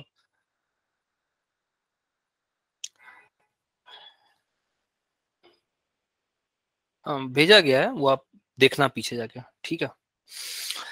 चलो आ जाओ, हम मैकेनिकल प्रॉपर्टीज ऑफ सॉलिड्स की हम बात कर रहे थे, ठीक है। मैकेनिकल प्रॉपर्टीज ऑफ सॉलिड्स हमारा पहला चैप्टर है। देन हम फ्लूइड्स के बारे में पढ़ेंगे, ठीक है। फ्लूइड्स के बाद हम थर्मल प्रॉपर्टीज ऑफ मैटर देखने जा रहे हैं। थर्मल प्रॉपर्टीज ऑफ मैटर कैसे बिहेव करते हैं थर्मली, जब हम ऑपरेशन कर रहे होते हैं मैटर का, तो वो मैटर कैसे बिहेव करता है ये हम देखेंगे। एंड लास्ट हमारा वेव्स एंड ऑसिलेशन है। ये चारों टॉपिक ऐसे खत्म करेंगे ना कि जेई नीट का एक सवाल आपसे नहीं छूटेगा, ठीक है। Be sure. हाँ सानिया बोलो, कुछ बोलना है सानिया? सर ये फिजिक्स पार्ट 2 के चैप्टर्स है। या फिजिक्स पार्ट 2 के चैप्टर्स हैं, यही तो हमें पढ़ना है। पार्ट 1 आपने सारा करा दिया है क्या? पार्ट 1 हमने न्यूटन्स लॉ तक कराया था, याद है? न्यूटन्स लॉ कराया था, मोशन इन स्ट्रेट लाइन कराया था, और उसके आगे प्रोजेक्टाइल से मोशन सब कराया था। करवाना है? इसके आगे की जब आप मिड टर्म जब आपका फैब में होने वाला है, मिड टर्म 2 जो है ना आपका फैब में हो जाएगा। इसके बाद आपकी छुट्टियां हो जाएंगी, करीब 15-20-25 दिन की छुट्टियां होने वाली हैं, ठीक है। उन छुट्टियों में हम 4 चैप्टर हमारे आपके रह गए हैं। Work, power, energy, work, centre of mass, rotation and gravitation, ये 4 चैप्टर आपके छूट गए हैं। और बाकी न्यूमेरिकल्स, न्यूटन्स लॉ के न्यूमेरिकल्स भी मैंने नहीं करवाए हैं, टाइम नहीं था, नहीं करवा पाया हूँ। प्रोजेक्टाइल मोशन के भी सवाल नहीं करवाए हैं, रिलेटिव मोशन नहीं करवाए हैं। तो ये सब कुछ जो है ना, जब वो छुट्टियां जो आएंगी ना आपकी, उसी में करवाएंगे। अभी हमारा पूरा फोकस सिर्फ और सिर्फ मिड टर्म 2 है। ये चारों चैप्टर जो है ना, thermal properties, fluids, solids and then waves and oscillation, ये चारों चैप्टर ऐसे पढ़ना है ना कि फिर दोबारा आपको जिंदगी में ना पढ़ना पड़े। सब कुछ खत्म करेंगे, एवरीथिंग। ये हमारा मोटिव है फिलहाल का। क्लियर? ठीक है। सर अब ऐसे पढ़ना है, बिल्कुल हमें ऐसे ही पढ़ना है, ठीक है ना। एकदम कि अभी शुरू करेंगे ना अगर इसको, तो पूरा खत्म करेंगे, जेई लेवल तक चले जाएंगे, पूरा नीट के सारे क्वेश्चंस खत्म करेंगे। जेई में हर साल इससे एक सवाल आता है ना, मैकेनिकल प्रॉपर्टी ऑफ सॉलिड्स पढ़ने वाले हैं, इससे एक सवाल, एक क्वेश्चन जरूर आता है जेई में, हर साल आता है, ठीक है। अभी देखेंगे हम लोग कैसे आता है, क्या आता है। तो basically mechanical properties of solids, आखिर हम सॉलिड्स के मैकेनिकल प्रॉपर्टीज को क्यों पढ़ रहे हैं? हमारा सबसे पहला सवाल तो ये कि भाई किसी चीज को हम पढ़ते क्यों हैं? तो सपोज करो कि हमें मैकेनिकल प्रॉपर्टीज ऑफ सॉलिड्स में हमें ये करना है कि भाई इसका इंजीनियरिंग डिजाइन में बहुत महत्व है, इसका इंपॉर्टेंस जो है ना मैकेनिकल प्रॉपर्टीज का इंजीनियरिंग डिजाइन में है। जब आप इंजीनियरिंग डिजाइन करने जाओगे, लाइक अगर मैंने इस छत को, मैंने मेरी छत को ढाला है, ये जो मेरा छत है जिसपे मैं खड़ा हूँ वो छत है, इसको जब मैंने ढालने के लिए मैंने क्या यूज किया होगा? टीएमटी सरिया बार जो आता है, आयरन बार्स आते हैं, लोहे के जो रॉड्स होते हैं बड़े बड़े, 12 mm और 10 mm के रॉड्स होते हैं। इसमें ना 12 mm का रॉड लगा हुआ होता है, 12 या 10 mm का आता है, वो लगा हुआ होता है। कॉन्क्रीट्स यूज किए जाते हैं, छोटे छोटे कॉन्क्रीट्स होते हैं, सीमेंट यूज किया जाता है, वो यूज करते हैं हम लोग। और इसको हम ये मान के चलते हैं, जब ये ढाला जाता है तो हम ये मान के चलते हैं कि मेरे जैसे किसी भी मतलब 10-20 लड़के का वेट ये झेल जाएगा। लाइक 65 किलो 70 किलो का मेरा वेट है, ऐसे ऐसे 10-20-50-100 लोगों का ये वेट झेल जाएगा, इतना हम मान के चल रहे हैं। क्या इस पे मैं ट्रक चला सकता हूँ? क्या ट्रक नहीं चला सकता हूँ? इस वाले पे ट्रक का लोड ये नहीं झेल पाएगा। तो अब इसी बार को लेकर के, इसी कंक्रीट को लेकर के, इसी सीमेंट को लेकर के मैं फ्लाईओवर्स बनाने चला जाऊं, तो भाई ये इसकी जो बियरिंग स्ट्रेंथ थी 12 mm का रॉड, इसमें जो यूज किया गया जाता है ना वो 10 mm या फिर 12 mm का रॉड यूज किया जाता है। ढलाई जो होता है ना उसमें 12 mm का आयरन रॉड यूज किया जाता है। अब सपोज करो कि इसी रॉड को ले जाकर के हमने फ्लाईओवर्स में डाल दिया, फ्लाईओवर्स में ट्रक जा रहे हैं भाई, कोई 8 चक्का 10 चक्का का ट्रक होता है, कोई 16 चक्का 18-20 चक्के वाले ट्रक होते हैं, पूरा आगे से पीछे तक जो है ना जिसमें भरे होते हैं, भारी भारी सामान भरा होता है, रॉड्स बड़े बड़े बार्स भरे होते हैं। ट्रक्स में आपने देखा होगा ट्रैक्टर्स, छोटे छोटे ट्रैक्टर्स भी जाते हैं ट्रक्स में लोड होकर के। जो लंबा वाला ट्रक होता है ना उसमें कार्स वगैरह भी जा रहे होते हैं। मान लो मुंबई में अगर किसी चीज का ऑफिस, कारखाना, फैक्ट्री अगर मुंबई में मर्सिडीज वगैरह का है, तो मर्सिडीज वहां पे ट्रक में बैठ करके, ट्रक में उसको लोड करके कहीं दिल्ली बैंगलोर कहीं ले जाया जाता है। तो ये मेरा छत ढाला है, मैंने इसको छत ढाल दिया था 10 mm 12 mm से छत को ढाला मैंने। अब इसी रॉड को ले जाकर के मैंने उस फ्लाईओवर में डाल दिया, तो भाई इसका तो एक बियरिंग कैपेसिटी था कि भाई ये मैंने मान के चला था कि मेरे जैसे 100 बंदे का ये वेट झेल जाएगा, ट्रक का वेट तो ये झेलेगा नहीं, ये तो क्रैक कर जाएगा, टूट जाएगा। तो जब हम इंजीनियरिंग डिजाइन में जाते हैं ना, तो हमें डिजाइनिंग से पहले हमें एक रोड मैप बनाना होता है कि भाई हम ये मान के चलें कि इसमें 16 चक्के वाला ट्रक चलने वाला है, तो उसके लिए 10 mm 12 mm तो चलेगा ही नहीं। तो बेसिकली हमें जो जरूरत पड़ती है मैकेनिकल प्रॉपर्टी ऑफ सॉलिड्स की, वो इंजीनियरिंग डिजाइन में जरूरत पड़ती है, डिजाइनिंग में जरूरत पड़ती है कि भाई 10 mm के रॉड से तो काम नहीं चलेगा, तो हमें पता होना चाहिए कि कौन रॉड कितना वेट बेयर कर सकता है। ठीक है, that's why we need mechanical properties of solids, that's why we study mechanical properties of solids. Solids की मैकेनिकली वो उसमें कितना स्ट्रेंथ है, वो कैसे बिहेव करता है, टेम्परेचर बढ़ेगा तो वो कैसे बिहेव करेगा, टेम्परेचर घटेगा तो वो कैसे बिहेव करेगा। देखते हो गर्मी के दिन में गर्मी के दिन में जो जो रेल के जो पटरियां होती हैं वो टेढ़ी हो जाती हैं, तो वो थर्मल प्रॉपर्टीज था। थर्मल प्रॉपर्टीज हम आगे पढ़ने वाले हैं, जब मैकेनिकल प्रॉपर्टीज ऑफ सॉलिड्स पढ़ लेंगे देन थर्मल प्रॉपर्टीज भी हम पढ़ने वाले हैं। तो इस सब कुछ का यूज कहाँ करने वाले हैं, हम कहाँ करेंगे, इंजीनियरिंग डिजाइन में। जब आप इंजीनियर बनने जाओगे तो वहां पे आपको इन सब की जरूरत पड़ने वाली है। ये हमारा बेसिक है, ठीक है। तो इसमें भी सबसे पहले मैकेनिकल प्रॉपर्टीज ऑफ सॉलिड्स में हम देख रहे थे। सॉलिड्स में हम क्या देख रहे थे, मैकेनिकल प्रॉपर्टीज ऑफ सॉलिड्स। अब सपोज करो कि एक स्प्रिंग हम लेते हैं, आखिर ये बिहेव कैसे करते हैं, ये मैटर्स बिहेव कैसे करते हैं। सपोज करो कि मैंने एक स्प्रिंग ले लिया, ध्यान से समझो ये इंपॉर्टेंट है। स्प्रिंग पे मैंने एक फोर्स लगाया, एफ एक्सटर्नल फोर्स। ये क्या किया मैंने, एक एक्सटर्नल फोर्स लगाया, ठीक है। जब एक्सटर्नल फोर्स मैंने अप्लाई किया तो क्या इसके शेप में चेंजेस आएंगे, ठीक है। ये कुछ ऐसे, इसका लेंथ इंक्रीज कर जाएगा, है ना, इलोंगेशन हो गया इसमें, ये इलोंगेशन हो गया, ठीक है। पहले ये अगर इसका लेंथ L0 था तो अब इसका लेंथ L0 प्लस x आ गया, ठीक है। x क्या है, x इलोंगेशन है, ठीक है।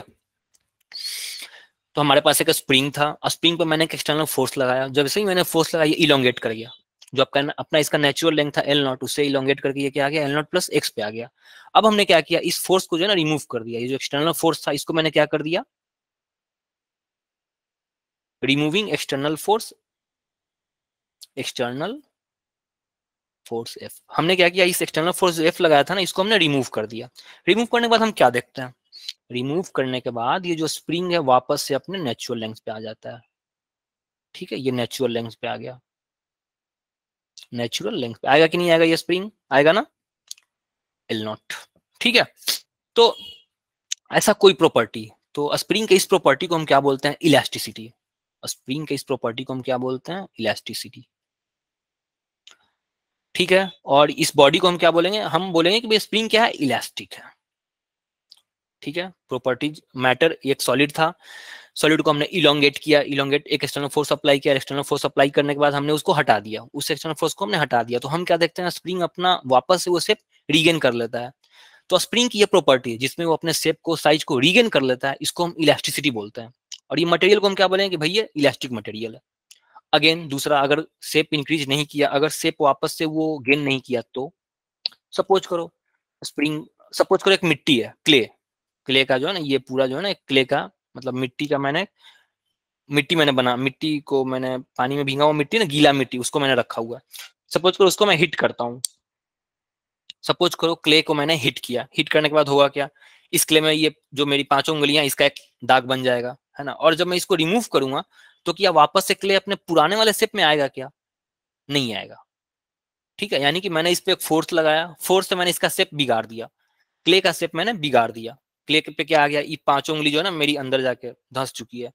अब मैं ये जो फोर्स है ना, इस फोर्स को मैं रिमूव कर रहा हूँ, जैसे मैंने स्प्रिंग में डिफॉर्मिंग फोर्स को रिमूव किया था, अगेन मैं क्ले में भी इस डिफॉर्मिंग फोर्स को मैं रिमूव कर रहा हूँ, एक्सटर्नल फोर्स को मैं रिमूव कर रहा हूँ, और देखना चाहता हूँ कि क्ले कैसे बिहेव करेगा। मैंने इसको रिमूव किया तो क्ले जो था ना, अपना जो पुराना शेप था उसको रिगेन नहीं कर पाता है। तो क्ले की इस प्रॉपर्टी को हम क्या कहेंगे, ऐसा कोई भी मैटर जो अपने पुराने शेप को रिगेन नहीं कर पाता है उसे हम प्लास्टिसिटी बोलते हैं, प्लास्टिसिटी, ठीक है। और इस डिफॉर्मेशन को हम क्या बोलेंगे कि भाई ये तो प्लास्टिक का बना हुआ, ये प्लास्टिक मटेरियल है। क्ले को हम क्या बोलेंगे, प्लास्टिक बोलेंगे, ठीक है। Clear, plastic and elasticity clear है। हमने क्या देखा अब तक, इलास्टिसिटी देखा। इलास्टिसिटी क्या है, ऐसा मटेरियल जो अपने शेप को रीगेन कर लेता है when we remove the deforming force. Deforming force क्या होता है, डिफॉर्मिंग हम क्यों यूज कर रहे हैं ये word, why are we using deforming force. Deforming word मैं क्यों यूज कर रहा हूँ, क्योंकि मैं बेसिकली उसके शेप एंड साइज को बिगाड़ रहा हूँ, डिफॉर्म कर रहा हूँ, उसका डायमेंशंस को मैं बिगाड़ रहा हूँ, तो मैंने उसको डिफॉर्मिंग का नाम दे दिया। ये एक एक्सटर्नल फोर्स था, ये एक्सटर्नल अप्लाई कर रहे थे ना।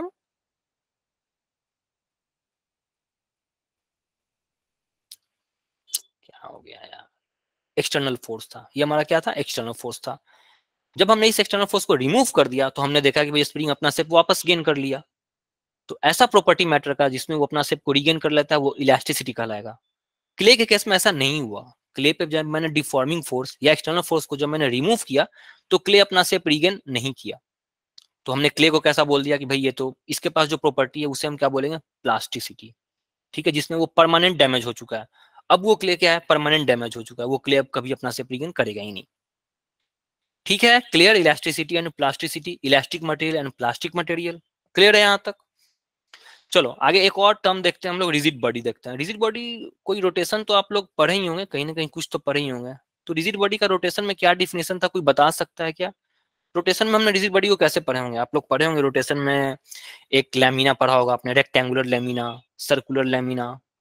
तो उसका डिफिनेशन क्या था, रिजिड बॉडी का डिफिनेशन क्या था? सर कोई भी ऐसी बॉडी जिसके मतलब अगर हम फोर्स अप्लाई करें तो उसके जो मॉलिक्यूल्स हैं उसका अलाइनमेंट सेम रहे। हाँ बिल्कुल बिल्कुल बिल्कुल सही बोल रहा है ये लड़का, सही बोल। जैसे सपोज ये मेरा एक रिजिड बॉडी है, तो रिजिड बॉडी कहने का मतलब क्या है, जो मैं फोर्स अप्लाई कर रहा था, फोर्स अप्लाई करने का टॉर्क, टॉर्क आता था। ठीक है, मैं फोर्स अप्लाई कर रहा था, तो रोटेशन तक हम ये मान के चल रहे थे कि बॉडी रिजिड है। ये क्या है, एक रिजिड बॉडी है। ये क्या है, एक रिजिड बॉडी है। रिजिड बॉडी कहने का क्या मतलब हुआ कि जो भी फोर्स हमने अप्लाई किया था ना, इस फोर्स के कारण इसके दो पॉइंट्स के बीच का डिस्टेंस जो है ना, बीच का डिस्टेंस कभी चेंज नहीं करेगा। अगर ये एक्स था तो हम जो फोर्स लगा रहे थे इसके कारण भी इसका डिस्टेंस जो है ना, इस पॉइंट के बीच का और इस पॉइंट के बीच का डिस्टेंस चेंज नहीं कर रहा है। कोई भी दो पॉइंट के बीच का डिस्टेंस चेंज नहीं करेगा। ये हमारा क्या कहलाएगा, रिजिड बॉडी कहलाएगा। ये रोटेशन में था, हम मान के चल रहे थे कि वो बॉडी मेरा रिजिड है, हम फोर्स इतना ही लगा रहे हैं कि उसका शेप चेंज नहीं कर रहा है। किसी भी टू पॉइंट्स के बीच का अगर इसका डिस्टेंस 5 मीटर था, तो मैं जब 5 न्यूटन का मैंने फोर्स लगाया, फोर्स लगाने के बाद भी इसके और इसके इन दोनों पॉइंट्स के बीच का डिस्टेंस 5 मीटर ही है। बट एक्चुअली में कोई भी सॉलिड रिजिड बॉडी नहीं होता है। No solid is a perfectly rigid body. कोई भी सॉलिड एक परफेक्टली रिजिड बॉडी नहीं होता है। ऐसा कोई बॉडी बना ही नहीं है जो कि परफेक्टली रिजिड हो। No solid is a perfectly rigid. ठीक है, ऐसा कोई बॉडी है ही नहीं यार जिसे हम डिफॉर्म नहीं कर सकते हैं, जिसे हम तोड़ नहीं सकते हैं, जिसे हम शेप नहीं चेंज कर सकते, जिसका डायमेंशन चेंज नहीं कर सकते। ठीक है, तो कोई बॉडी एक्चुअली में रिजिड बॉडी होता नहीं है। रोटेशन में हम ये मान के चलते थे कि जो भी हम फोर्स अप्लाई कर रहे हैं, जो भी हम टॉर्क अप्लाई कर रहे हैं, उसके कारण उसके किसी भी दो पॉइंट्स के बीच का डिस्टेंस चेंज नहीं कर रहा है। लेकिन एक्चुअली में होगा क्या, अगर रबर है, सपोज ये एक रबर है ना, ये रबर है, रबर है, मैं इधर से भी एक फोर्स अप्लाई कर रहा हूँ 5 न्यूटन का, और इधर से भी मैं एक फोर्स अप्लाई कर रहा हूँ 5 न्यूटन का। तो यहाँ पे अगर एक पॉइंट है, यहाँ पे एक पॉइंट है, इन दोनों के बीच में फोर्स लगाने के पहले का डिस्टेंस सपोज 4 मीटर था, तो क्या ये फोर्स लगाने के बाद भी इन दोनों के बीच का डिस्टेंस 4 मीटर ही रहेगा? नहीं रहेगा, ये चेंज कर जाएगा, 4 से कम के ये 3 हो जाएगा। ठीक है, तो बॉडी जो होता है ना सॉलिड, वो एक्चुअली ऐसा होता है। रोटेशन चैप्टर में हम ये मान के चलते थे कि किसी भी दो बॉडी का डिस्टेंस जो है ना बीच का, वो चेंज नहीं करेगा, हम इतना ही फोर्स लगा रहे हैं। लेकिन रबर है, रबर में मैं यहाँ से अगर 5 न्यूटन लगा दूं, यहाँ से भी मैं अगर 5 न्यूटन लगा दूं, तो ये पॉइंट और ये पॉइंट का डिस्टेंस फोर्स लगाने से पहले अगर 4 मीटर था, तो फोर्स लगाने के बाद ये कंप्रेस हो जाएगा। तो ऑब्वियसली इस पॉइंट को अगर हम देखना चाह रहे हैं और इस पॉइंट को अगर मैं देख रहा हूँ, तो मैं देखूंगा कि इन दोनों के बीच का 4 मीटर से घट के अभी ये दोनों 3 मीटर पे आ गया है। होगा कि नहीं होगा ये? अगर रबर है तो पॉसिबल है कि नहीं है? ठीक है ना। तो कोई भी बॉडी हमारा, ये वेरी इंपॉर्टेंट पॉइंट है, no solid is a perfectly rigid. कोई सॉलिड परफेक्टली रिजिड तो हो ही नहीं सकता है। ठीक है, and again rigid body, rigid body हम लोग ये हमने कहाँ पढ़ा था, ये हमने रोटेशन में पढ़ रखा था। रिजिड बॉडी रोटेशन में हम ये मान के चलते हैं कि जो भी हम फोर्स अप्लाई कर रहे होंगे उसके कारण इसके किसी भी दो पॉइंट्स के बीच का डिस्टेंस चेंज नहीं करेगा। लेकिन एक्चुअली में ऐसा होता नहीं है। कोई भी बॉडी, कोई भी सॉलिड परफेक्टली रिजिड तो हो ही नहीं सकता, असंभव है। कोई ऐसा भी तुम लेके आओ, जब बड़े बड़े प्लांट्स में तुम जाओगे ना, भिलाई में, भिलाई स्टील प्लांट है ना, वहां पे जाओगे, मेरे अंकल वहां काम करते हैं, तो वहां रेल की पटरियां बनती हैं। रेलवे की पटरी जो है ना, रेलवे लाइन का जो पटरी जिस पे रेल दौड़ता है, वो वहीं बनता है, भिलाई में बनता है। सबसे उत्कृष्ट किस्म का, सबसे सबसे एडवांस आयरन यूज किया जाता है वो भिलाई में। उसको हम बाहर भी एक्सपोर्ट भी करते हैं, दूसरे देशों में हम उसको एक्सपोर्ट करते हैं, भिलाई का जो लोहा भिलाई में जो बनता है स्टील प्लांट में, उसमें जब आप देखोगे ना जो चिमनियां होती हैं, मतलब इतना 5000 डिग्री सेल्सियस उसमें आग लग रहा होता है, 5000 डिग्री सेल्सियस। उस बड़े बड़े रेलवे ट्रैक को ना जैसे ही उस चिमनी में डाला जाता है ना, डालते के साथ सेकेंड, मतलब 1 सेकेंड के अंदर वो पानी बन जाता है, हम पानी की तरफ पिघल जाता है, पूरा लोहे का पूरा ट्रैक पिघल गया। तो ऐसा कोई बॉडी है ही नहीं, ऐसा कोई सॉलिड है ही नहीं जिसके शेप को हम चेंज ना कर सकें। थर्मली चेंज कर सकते हैं, मैकेनिकली चेंज कर सकते हैं। थर्मली हम लोग आगे देखने वाले हैं अगले चैप्टर में, जब solids then fluids then thermal. Thermal में हम देखेंगे कि इस बॉडी को हम टेम्परेचर बढ़ा करके हम इस बॉडी के शेप एंड साइज को हम बिगाड़ते हैं। जैसे वो पूल जो है, पूल में देखना, मैं जानना चाहूंगा कि भाई पूल पे तो टेम्परेचर आ रहा है, गर्मी ठंड बरसात सब कुछ उसको झेलना है ना, जो हमने फ्लाईओवर बनाया है। तो हम तो ये चाहेंगे कि भाई वो पुल जो है हमारा गर्मी भी बर्दाश्त करे और ठंड भी बर्दाश्त करे। तो इसलिए हम इस सब चीज को स्टडी कर रहे हैं कि हमें एक अच्छा पुल बनाना है जो 100 साल तक चले, जो 200 साल तक चले। पता चला मुझे पता ही नहीं है कि आज मैं ठंड में मैंने बना दिया, मैंने उस फ्लाईओवर को ठंड के मौसम में बना दिया, भीषण गर्मी पड़ गई, मतलब 45 डिग्री 50 डिग्री गर्मी पड़ गया। अब गर्मी में क्या होता है, आयरन जो है वो फैलता है। तो मैंने वो फ्लाईओवर ठंड में बनाया था, ठंड में बन गया, उसके 2 महीने बाद जब गर्मी आई तो पता चला कि पूरे में क्रैक्स आ गए, क्योंकि आयरन हमने अंदर में आयरन डाले हुए थे। पूरे फ्लाईओवर से मैंने अंदर में सरिया डाला जाता है ना, आयरन बार डाला जाता है। तो मुझे पता ही नहीं था कि आयरन गर्मी से फैलता है, ये बात तो मुझे पता ही नहीं थी। मैंने ठंड में उसको बना दिया, गर्मी पड़ा, 45-50 डिग्री का टेम्परेचर आ गया, वो पूरा फैलना शुरू कर दिया अंदर ही अंदर। फैलते फैलते सारे में क्रैक्स ले आया, जितने कंक्रीट हमने डाले थे, जितना मटेरियल हमने डाला था, सबको फाड़ के बाहर निकल गया। इतना टेम्परेचर वो उस पर 45-50 डिग्री का टेम्परेचर पड़ा। तो ये सब हमें पता होना चाहिए कि ये कितना फैलेगा। 45-50 डिग्री पे हम ठंड में अगर हम आज फ्लाईओवर बना रहे हैं, तो मुझे पता होना चाहिए कि ये गर्मी जब पड़ने वाला है, जो 50 डिग्री का टेम्परेचर आने वाला है इस फ्लाईओवर पे, वो कितना बेयर कर पाएगा, वो कितना फैलेगा, ये मुझे पता होना चाहिए। मुझे पता होगा कि हाँ भाई ये 2 मीटर ये और फैल जाएगा, 2 इंच ये जो रॉड हमने डाला हुआ है वो 2 इंच और फैल जाएगा, तो हम अकॉर्डिंगली कुछ मैनेज करेंगे, पहले से मैनेज करके रखेंगे। तो इसलिए हमें मैकेनिकल प्रॉपर्टीज पता होना चाहिए, solids, liquids, gases, thermal properties हमें पता होना चाहिए, हमें फ्लूइड्स के बारे में पता होना चाहिए। ठीक है, क्लियर? ठीक है, तो हमने बेसिकली रिजिड बॉडी पढ़ा। No solid is perfectly rigid, very important point है, कोई सॉलिड परफेक्टली रिजिड नहीं होता है, किसी का भी हम शेप एंड साइज को चेंज कर सकते हैं। देन हमारे पास एक और टॉपिक क्या था, इलास्टिसिटी एंड प्लास्टिसिटी। 2 टॉपिक हमने यहाँ पे देखा है। इलास्टिसिटी और प्लास्टिसिटी से क्या समझे? इलास्टिसिटी किसी बॉडी का वो प्रॉपर्टी है जिसमें वो अपने शेप को गेन कर लेता है जब हम एक्सटर्नल फोर्स को, डिफॉर्मिंग फोर्स को रिमूव कर देते हैं। हमने लगाया और रिमूव कर दिया, तो हम देखते हैं कि अगर वो बॉडी अपना शेप को रीगेन कर लेगा तो हम बोलेंगे कि इसके अंदर एक इलास्टिसिटी वाली प्रॉपर्टी है। अगर वो अपने शेप को रीगेन नहीं कर पाता है, समहाउ नहीं रीगेन कर पाया, जैसे क्ले है, मिट्टी, तो हमने क्या बोला कि भाई मिट्टी जो है ना वो प्लास्टिक प्रॉपर्टी है, शो करता है, उसके पास क्या है, प्लास्टिसिटी है। बस आज का क्लास यहीं तक रहेगा, ठीक है? नेक्स्ट क्लास में हम आगे देखेंगे। क्लियर? और किसी को कुछ डाउट है तो पूछो, आई मीन पीछे की क्लासेस से भी आप पूछो, या फिर इस क्लास में कुछ समझ में नहीं आया। इसके बाद हम लोग स्ट्रेस स्ट्रेन सब कुछ पढ़ने वाले हैं, अगली क्लास में हम स्ट्रेस स्ट्रेन पढ़ने वाले हैं, कंप्रेसिव स्ट्रेन। क्लास के नोट्स आपके शेयर किए जाएंगे व्हाट्सएप ग्रुप में। सर परफेक्टली इलास्टिक तो कुछ नहीं होता, हाँ परफेक्टली इलास्टिक कुछ नहीं होता है, ठीक है? क्लियर? वो पूरा सेप अपना रीगेन नहीं करता है, मतलब कोई भी ऐसा बॉडी पूरा सेप रीगेन नहीं ही करता। स्प्रिंग भी जो है ना, एक बार अगर तुमने स्प्रिंग को इलोंगेट कर दिया ना तो वो पूरा रीगेन तो नहीं ही करता है, लेकिन हम मान के चलते हैं कि हाँ आइडियल फिजिक्स हम पढ़ते हैं, हम फिजिक्स बहुत आइडियल पढ़ते हैं। अगर हर चीज को कॉम्प्लिकेटेड करने लगो तो फिजिक्स नहीं पढ़ पाओगे। मैंने बताया था ना 11.2 11.6 किलोमीटर से 11.6 किलोमीटर पर सेकेंड से हम जब किसी भी प्रोजेक्टाइल को हम थ्रो करते हैं तो वो आउट ऑफ ग्रेविटी चला जाता है, वो अर्थ पे लौट के वापस नहीं आएगा। किसी भी ऑब्जेक्ट को अगर तुम 11.6 से फेंकोगे तो वो अर्थ पे लौट के वापस नहीं आएगा। ये एक आइडियल कॉन्सेप्ट है, ये फिजिक्स जो है ना ये एक आइडियल कॉन्सेप्ट है। 11.6 से फेंकोगे ना तो वापस लौट के चला आएगा, क्योंकि इस 11.6 में मैंने एयर फ्रिक्शन को निगलेक्ट नहीं किया है, ठीक है? लेकिन अगर मैं एयर फ्रिक्शन को इंक्लूड कर दूं और अगर मैं कैलकुलेशन करने जाऊं तो मैं ये कभी कैलकुलेशन कर ही नहीं पाऊंगा, 11.6 पे मैं कभी पहुंच ही नहीं पाऊंगा। तो हम लोग फिजिक्स बहुत आइडियल फिजिक्स पढ़ते हैं। अब 11.6 हमें पता चल गया, एयर फ्रिक्शन को हम निगलेक्ट कर दिए कि भाई हवा, अगर मैं इस पेन को ऊपर फेंकूंगा तो हवा इस पे फोर्स नहीं लगाएगा, ये मैं मान के चल रहा हूं और मैंने निकाल लिया कि 11.6 आया। सॉरी यार, थोड़ी तबीयत खराब है। ठीक है, 11.6 पे मैंने फेंका और ये वापस, हाँ क्या मैं बता, हाँ एयर फ्रिक्शन, मैंने एयर फ्रिक्शन को निगलेक्ट कर दिया। लेकिन अगर तुम 11.6 से फेंकोगे ना तो ये वापस लौट के चला आएगा। तो हम करेंगे क्या, हम इसको 11.6 के बजाय 11.8 से फेंकेंगे। हम मान लेंगे कि 0.2 किलोमीटर पर सेकेंड और बढ़ा के इसको फेंक देंगे ताकि वो एयर फ्रिक्शन को मैनेज कर ले। लेकिन अब उस एयर फ्रिक्शन को कैलकुलेट करने लगोगे तुम अपने कैलकुलेशन में, फिजिक्स में, तो तुम तो इस 11.6 तक ही नहीं पहुंच पाओगे। ठीक है, तो इसलिए हम जो फिजिक्स पढ़ते हैं ना, बहुत आइडियल फिजिक्स पढ़ते हैं। ये सब कुछ आइडियल होता है, हम एयर फ्रिक्शन कहीं इंक्लूड नहीं करते हैं। वैसे ही जैसे अभी कोई बॉडी परफेक्टली इलास्टिक नहीं होता है, स्प्रिंग को जब मैंने स्ट्रेच किया था ना तो वो पूरी तरह से अपना से रिगेन नहीं करेगा, कुछ ना कुछ लॉस हो ही जाते हैं उसमें।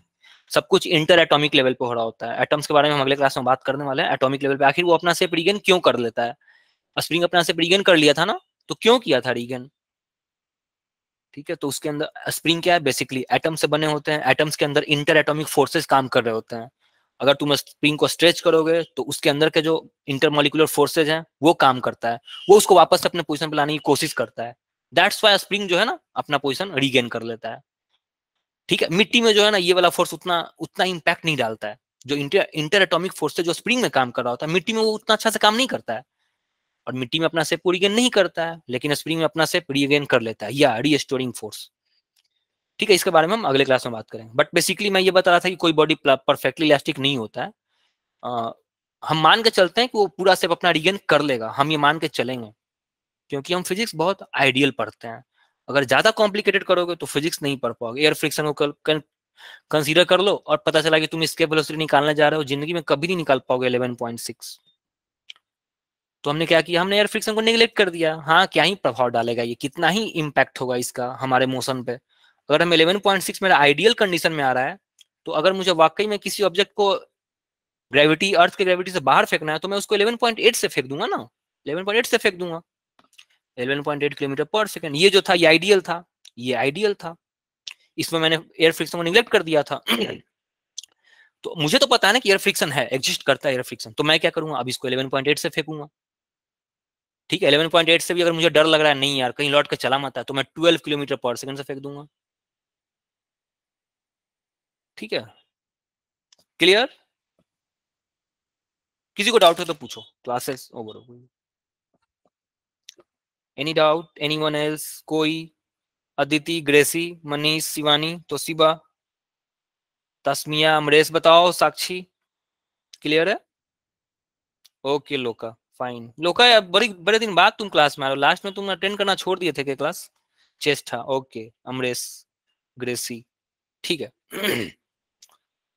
वो थैनोस भी नहीं आ रहा है बहुत दिन से, पता नहीं वो थैनोस कहाँ गया। एक थैनोस था, क्रिस्टल क्लियर, ओके। गणेश, वो भी नहीं आ रहा है। चलो, अपने दोस्तों को बोलो क्लासेस अटेंड करे। ठीक है, देखो आकर क्लास देखो, मजा आएगा तो करो अटेंड, है ना। Aditi, good good Aditi. कोई डाउट है तो पूछो, एनीवन एल्स, नहीं तो फिर मैं 9 बजे से एक और क्लास अटेंड करना है मुझे। ओके अदिति, चलो फिर ठीक है, थैंक यू। कल से हम इसको एक्सटेंड करेंगे ना, कल हम इसको एक्सटेंड करने वाले हैं। कल से नहीं, मतलब जब भी आपकी क्लास लगेगी, अब पता नहीं। अब टेस्ट भी आपका 13 को प्रोबेबली नहीं ही होगा। हाँ चेस्ट था, टेस्ट भी आपकी टेस्ट भी आपकी जो है ना वो 13 को नहीं होगा। तो देखते हैं कब होगा, आपको बता दिया जाएगा। और वो ऑनलाइन होगा, आपके जो लिंक है वो ऑनलाइन आपके व्हाट्सएप ग्रुप पे ही जाएंगे। तो उसके लिए आपको चिंता नहीं करना है। फोटोन और कैटलिस्ट में आपको सिलेक्ट करना है, थोड़ा होशियारी से सिलेक्ट करो, क्योंकि बाद में आपको ट्रबल ना हो। 6 आवर और 12 आवर जो भी है ना, यही दो ऑप्शन आपके पास होंगे। आपको या तो 6 सिलेक्ट करना है या तो 12 सिलेक्ट करना है। तो थोड़ा इंटेलेक्चुअली सिलेक्ट करना ताकि दिक्कत ना हो। ठीक है, क्लियर ना। ठीक है, मैं मीटिंग में रिकॉर्डिंग बंद कर रहा हूँ, मैं लीव कर सकते हैं बाकी आप लोग।